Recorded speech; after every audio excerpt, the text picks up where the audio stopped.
طيب بصوا، انا آم، من امبارح وانا متنرفزه جدا وغضبانه جدا. وطلعت عملت فيديو عبرت فيه عن غضبي ده، وفي ناس تفهمت الغضب وفهمته، تفهمته وفهمته، وفهمت السبب الحقيقي اللي ورا غضبي، من انه مفيش حد، يعني كل الناس بتطلبني اعمل حاجه هم مش عايزين يعملوها. مش عارفه الصوت كده اخباره ايه، نشيل ده كده يعني. فالناس في ناس تفهمت وفهمت. وانا علشان اوفر عليكم، انا حتى في الفيديو كنت واضحه وصريحه، قلت انا ما بجبرش حد ومش بلوم على حد، لكن طبعا اللي مقتنع بيك وبيحبك هيفهم ويتفهم، واللي مش بيحبك اصلا وجاي يتنطع عليك ويتنطع على الناس يتنطع على الحياه كلها، اكيد هيتصيد لك ومش هيفهم الكلام الا من ديله. ففي ناس والاستاذه اللي انا قدمت لها يعني احترام، كل الاحترام، واتكلمت عنها وما لقحتش عليها زي ما هي ما بتدعي، بس يظهر على هي على راسها بطحه او حاجه. يعني انا ما قريتش، يعني بعتت لي رد طويل عريض ملوش اي يعني، مش حاسه ان هي مش فاهمه حاجه، حاسه ان هي يعني مش عارفه اقول، مش عايزه اتجاوز في حقها، وهي ادعت ان انا لقحت عليها. حضرتك احنا مش قاعدين هنا في حاره بارده، انت انا بلقح عليكي وانت بتردي عليا التلقيح. يعني احنا مش عايزين قله ادب، يعني ما تخلي يعني ما ت... يعني هتتجاوزي معايا هتجاوز معاكي. انا احترمتك وانت غير جديره بالاحترام، لاني انت بعتي لي اول ما حطيت نمره الواتساب، رحتي بعتها على طول السكرين شوت. بعتهولي ليه؟ يعني اديني سبب، انت بعتهولي عشان اعمل ايه؟ يعني اقول لك يا عيني الله، ولا اقول لك ايه، ولا انت عايزاني اعمل ايه؟ طب عايزاني انا اعمل معاكم انتوا ايه؟ انشر لك يعني السكرين شوت عندي؟ يعني انت عايزه ايه؟ انا اللي قلت لك عليه اعمليه انا نفسي عملته قبليكي. وعلشان اديكي مثال اني انا مش بكذب، بعت الحاجه وبعت بتاع رقم المحضر. حضرتك بقى قاعده بقى محبطه وبتوزعي احباطك علينا، فده مش وقتك، والنبي ربنا يخليك انت واللي زيك. عشان كده انا لما عملت الفيديو بتاعي ما كانش طبعا ردا عليها، لاني انا مش معلش، انا مش فاضيه قوي لدرجه ان انا اعمل فيديو ردا على واحده موتوره. انا بعمل فيديو ردا على ناس كتير، ده الاتيتيود بتاعهم ان هم سلبيين. دي بتقول لي انا مش هبعت حاجه ومش هعمل حاجه وما فيش حاجه. امال انت عايزه ايه؟ ولما تقولها زي عرضها، ولما ما فيش حاجه هتحصل، ولما وتقولي انا مش سلبيه، امال انت تبقي ايه يا ماما؟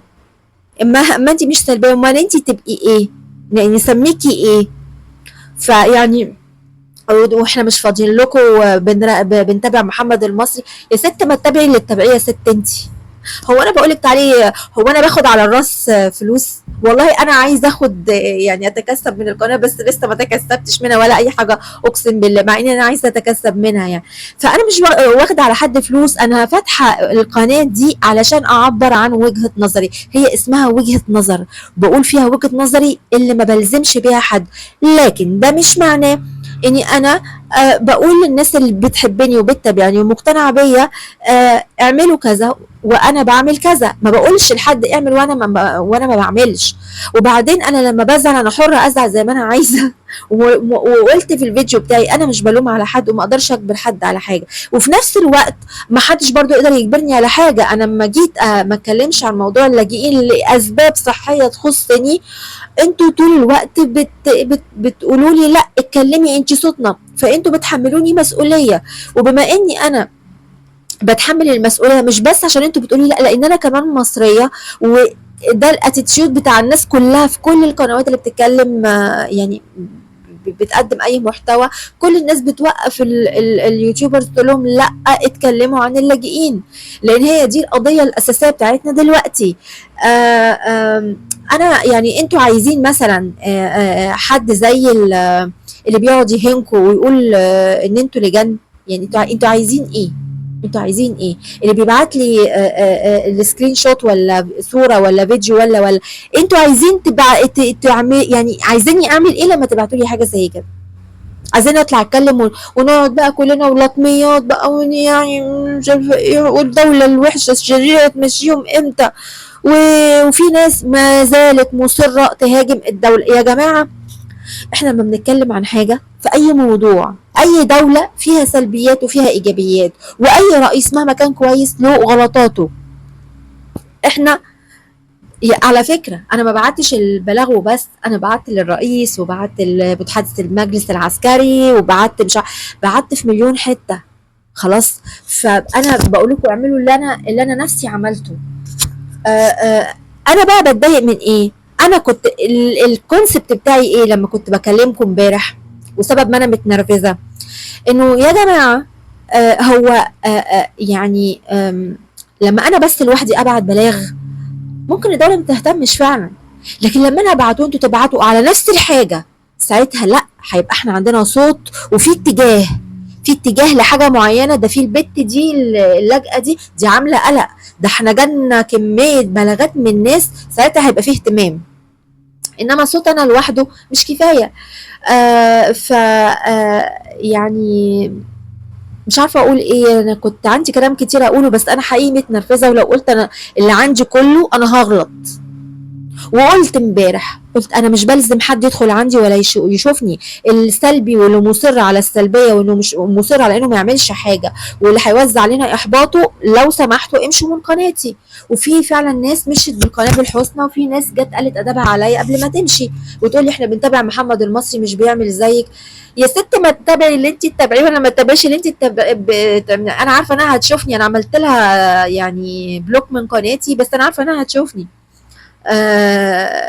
وهتشوفي مش هتعرفي تردي، حتى لو بان ان انت علقتي على فكره، عشان انت معمول لك بلوك ممكن تعلقي بس تعليقك مش هيظهر، لا انا هشوف ولا اي حد هيشوف.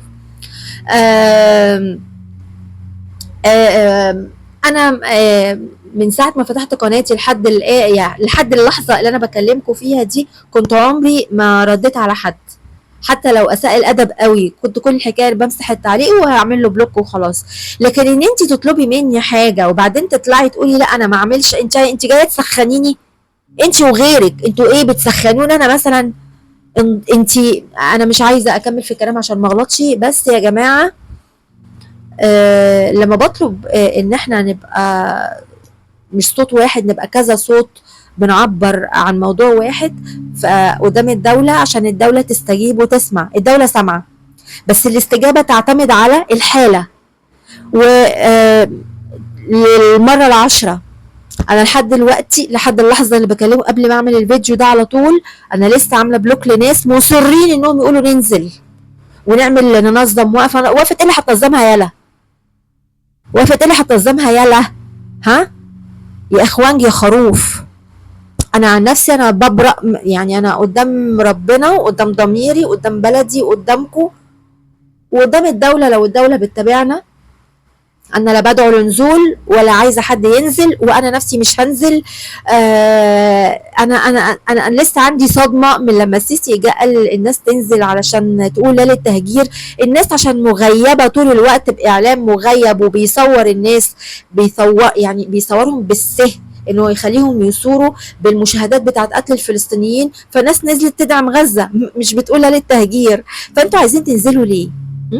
تخربوا الدولة؟ انا ضد تخريب الدولة وضد النزول وضد الثورة ضد الدولة. اللي احنا نقدر نعمله نقدم بلاغات لو شفنا حاجة فيها تجدير للسلم الاجتماعي او تهديد وشتمتنا جوه بلدنا، وواحدة بتقول لنا ادونا سنتين وشوفوا هنعمل ايه، وواحد تاني بيقول لي في واحدة بتقول تنظيمات سرية. يعني بصراحة وبعدين انا عايزه انبهكم لحاجه اخيره قبل ما اقفل. يا جماعه ما تاخدوش اخبار من الانترنت، اخبار مجهله. خدوا الاخبار بتاعتكم من مصادر ثقه، من موقع اخباري مصري، من من مؤسسات مصريه. لكن من النت كده واحده بنت حلال قاعده فاضيه كتبت لكم ده هيحصل كذا وكذا، لا ما تاخدوش منه. اخر حاجه، احنا مش عايزين من الدوله ولا يوم 30/6 ده، الدوله في 30/6 هتقنن اوضاع، احنا مش عايزين تقنين اوضاع، احنا عايزين ترحيل. كلامنا واضح، مش عايزين هكسوس في بلدنا بس خلاص.